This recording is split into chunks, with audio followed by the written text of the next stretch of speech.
Hi hello dears. ഇതൊരു Saturday ആണ്.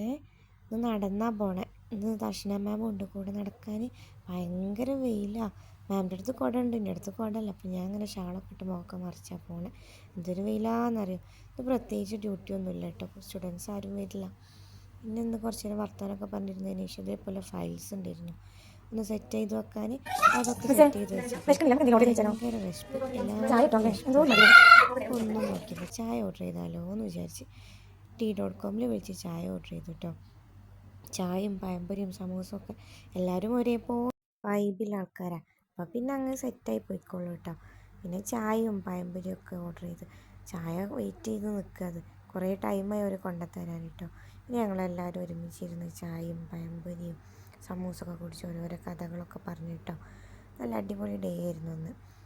എന്തോ മൈൻഡൊക്കെ റിലാക്സ് ആയ പോലെ. പിന്നെ ഇവിടെ കീബോർഡിൻ്റെ ക്ലാസ് ഉണ്ട് കേട്ടോ. അപ്പോൾ അത് കണ്ടപ്പോൾ എനിക്കൊരു പൂതി, ഞാൻ ട്രൈ ചെയ്ത് നോക്കിയത്. അങ്ങനെ കേട്ടോ നോക്കണേ.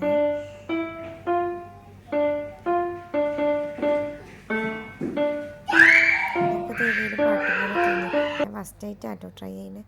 പിന്നെ ഇവിടെ നമുക്ക് സമ്മർ ക്യാമ്പ് ഉണ്ട് കേട്ടോ. അപ്പോൾ ഇവിടെ വെക്കേഷനല്ലേ, അപ്പോൾ അതിൻ്റെ കുട്ടികളെ എൻജോയ് ചെയ്യാൻ വേണ്ടി സമ്മർ ക്യാമ്പ് ഇവിടെ മാം സ്റ്റാർട്ട് ചെയ്തിട്ടുണ്ട്. അപ്പോൾ ആർക്കെങ്കിലും വേണമെന്നുണ്ടെങ്കിൽ ഒന്ന് കോൺടാക്ട് ചെയ്ത് നോക്കിയാൽ മതി കേട്ടോ. ഞങ്ങൾ കുറച്ച് റീൽസൊക്കെ എടുത്ത്. അപ്പോൾ ഇതാ മാം വിളിക്കുന്നത്. ഇന്ന് ഫുഡൊന്നും ആരും കഴിക്കേണ്ട, ഞാൻ ഫുഡ് ഓർഡർ ആക്കിയിട്ടുണ്ട്, എല്ലാവരും ഇവിടെ ഇരുന്ന് കഴിച്ചാൽ മതിയെന്ന്. നമ്മൾ കുറച്ച് ആൾക്കാരേ ഉള്ളൂ ഇവിടെ ക്ലാസ്സിൽ ഇരുന്ന് കഴിക്കാം, ബാക്കി കുറച്ച് ആൾക്കാർ വീട്ടിൽ പോകും കേട്ടോ.